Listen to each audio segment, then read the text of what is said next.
뒤돌아보면 어제의 나는 안 그랬던 것 같은데 요즘에는 예전과는 다른 나를 발견하게 된다.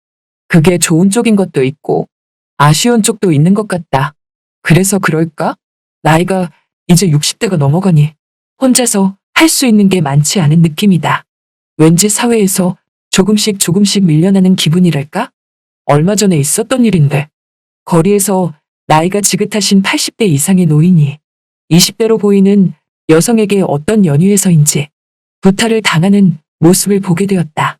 그런데 사람들은 말리긴커녕 구경이라도 난 듯 쳐다보고만 있는 거다. 그래서 나라도 말려야겠다 생각했지만 다른 사람도 말리지 않는데 굳이 내가 말려서 나까지 피해보면 골치 아플 것 같은 생각이 잠시 들었고 그래서 누군가는 말려주겠지 하고 생각했다. 하지만 좀 더 지켜본 결과 아무도 말리지 않았고 난 그 노인이 더 피해보기 전에 그 여성을 말리기 시작했다. 그러자 역시 화살은 나한테로 향했다. 나이 처먹고 왜 나서냐는 젊은 그 여성의 한마디에 난 정말 기가 막혔다. 보니까 말도 안 통하는 젊은 사람 같아 보였다. 그런 일을 한번 겪고 나니 스트레스가 쌓여갔다. 딸뻘되는 젊은 여성에게 그런 소리나 듣다니. 그런데 그 일로 하여금 또 느낀 게 뭐냐면 방관자 효과가 이렇게 무섭구나 하는 걸 새삼 알게 되었다. 나도 잠시지만 방관하고 있었으니 말이다. 그렇게 점점 사회에서 밀려나가며 도시 속 하루하루 스트레스는 쌓여가니 이 스트레스를 해소할 무언가가 필요했었다. 날씨는 춥다지만 그래도 추운 날씨만큼이나 공기는 제법 상쾌한 요즘이기에 그래서 오랜만에 얼음 낚시나 한번 가볼까 하는 생각이 들었고 난 더 생각할 것도 없이 인터넷을 뒤적이다가 괜찮은 얼음 낚시터를 한 곳 발견했다. 차를 몰고 드디어 도착한 얼음 낚시터.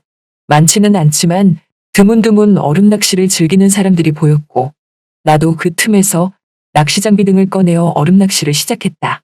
얼마나 지났을까? 시간을 보니 오후 3시가 넘어간다.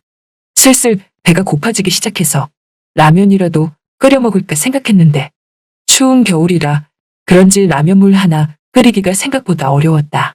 그때였다. 주위를 둘러보니 웬 아주머니 한 명이 머리에 새참 같은 걸 짊어지고 와서는 다른 낚시객에게 다가가 음식을 놓아주는 것 같아 보였다. 난 잠시 그 광경을 지켜봤는데 돈을 지불하는 것 보니 돈을 받고 음식을 갖다 주는 식당 아주머니 같은 느낌이었다. 그래서 난 조심스레 그 음식을 시켰던 다른 낚시객에게 다가가 이거 어디서 시키는 거냐고 물으니 저 아래 식당에서 시키는 거라고 하면서 필요하면 전화번호 드리냐고 그런다. 그래서 난 전화번호를 받았고 식당에 전화를 걸었는데 아니 이런 시골에 사투리 하나 안 쓰는 곱상한 목소리를 가진 아줌마라니 도저히 식당에서 일할 법한 목소리가 아니라 어디 강남에 위치한 사모님 같은 차분한 목소리의 소유자였다. 난 음식 배달시킬 건데 뭐가 가능하냐고 물으니 지금은 해장국밖에 안 된다며 해장국 배달해드리냐고 하길래 난 좋다며 해장국을 낚시터로 배달해달라고 그랬다. 그랬더니 얼마 후 아까 봤던 그 아주머니가 새참을 이고 오듯 음식을 싸갖고 내 쪽으로 오는 거다. 그러면서 음식을 놓아주고 돈을 받고서 말없이 가는데 그 모습이 참참하게도 보였다. 아니 진짜 외모도 곱상하니 서울 아줌마 같은데 이런 외딴 시골에서 해장국 장사나 하고 있다니 뭔가 사연이 있는 듯한 외모였고 그런 분위기를 가진 여인이었다. 아무튼 난 그렇게 해장국을 먹기 시작했는데 먹다 보니까 이런 말 하기 싫지만 해장국에서 머리카락이 나왔다. 그런데 머리카락이 나왔어도 이 머리카락은 분명 분위기 있는 아까 그 아주머니의 머리카락이라고 생각하니 그냥 머리카락만 건져내고서 다시 맛있게 먹었다. 그렇게 음식을 먹은 후 다시 낚시를 즐기고 있으니 어느덧 다 먹은 빈 그릇을 치우려고 그 아줌마가 다시 내 곁으로 왔다. 그러면서 나에게 맛있게 드셨냐는 한마디에 난 머리카락이 나왔었다고 말하고 싶었지만 차마 말하지 못하고 정말 맛있었다고 말하니 그 아주머니가 날 보며 잠시 미소를 보인다. 그렇게 그 아주머니는 가고 다시 남아서 낚시를 즐기는데 얼음 낚시를 오랜만에 와서 그런지 도통 입질의 기미가 보이지도 않는다. 날씨는 더 추워지니까 이러다가 얼어 죽는 거 아닐까 생각해서 차에 들어가 잠시 쉬어야겠다 생각했다. 그렇게 차에 들어가서 히터를 켜고서 쉬고 있는데 왜 이렇게 소주가 당기던지. 이럴 때 소주 한 잔이면 몸을 따뜻하게 녹일 수 있을 것 같은 기분에 난 다시 차에서 내려 어디 소주 마실 곳 없나 찾게 되었다. 그때였다. 낚시터 아래쪽에 불빛이 하나 보였고 다행히 그곳은 식당이라고 희미하게 간판에 써 있었다.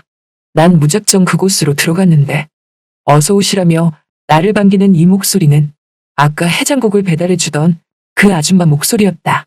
아니나 다를까 그 아줌마가 그곳에 있었다. 보아하니 이곳은 이 아줌마 가게 같아 보였다. 난 소주 한 병을 시켰고 어디 안주 될 만한 게 없나 보니까 오돌뼈가 있길래 오돌뼈도 하나 시켰다. 그렇게 앉아서 소주를 마시고 있는데 외딴 곳이라 그런지 이 가게엔 해진 이 시간의 손님이라고는 나밖에 없었다. 그래서 그럴까? 뭔가 저 아줌마 눈치가 살짝 보였다. 괜히 신경이 쓰였다고 할까? 자세히 보니 역시나 곱상하니 아름다운 외모의 소유자였다. 난 왠지 모르게 가슴이 뛰기 시작했고 저 아줌마랑 이 가게에 단둘이 있으니 대체 뭐라고 말을 해야 할지 몰랐다.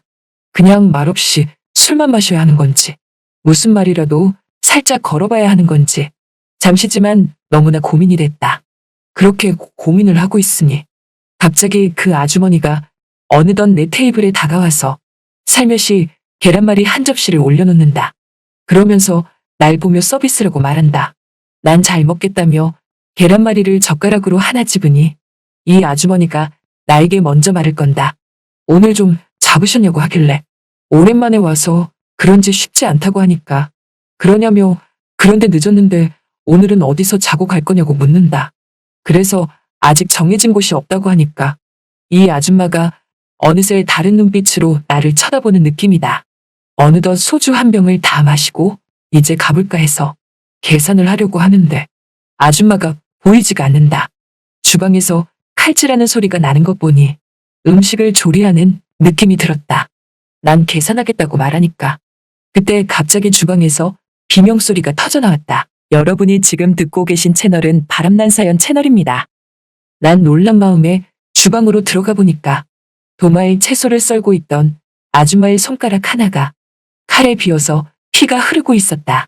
난 어떡할까 하다가 지혈을 시켜야겠다 생각해서 옛날에 그랬던 것처럼 입으로 지혈을 하려고 하다가 그래도 이건 아닌 것 같아 가지고 있던 손수건으로 지혈을 해줬다.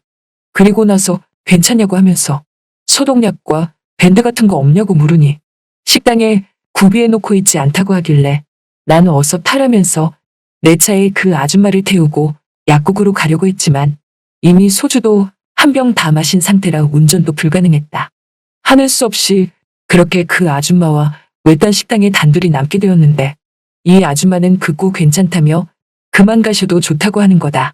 그 모습에 그냥 갈까도 생각했지만 왠지 모르게 그냥 가기가 싫은 이 느낌 또한 무엇인지 난 가만히 있어 보라며 내 차에 밴드와 생채기 났을 때 바르는 연고가 있을 거라고 하면서 차로 가서 뒤적뒤적이다 보니까 정말 다행히도 밴드와 연고가 있었다.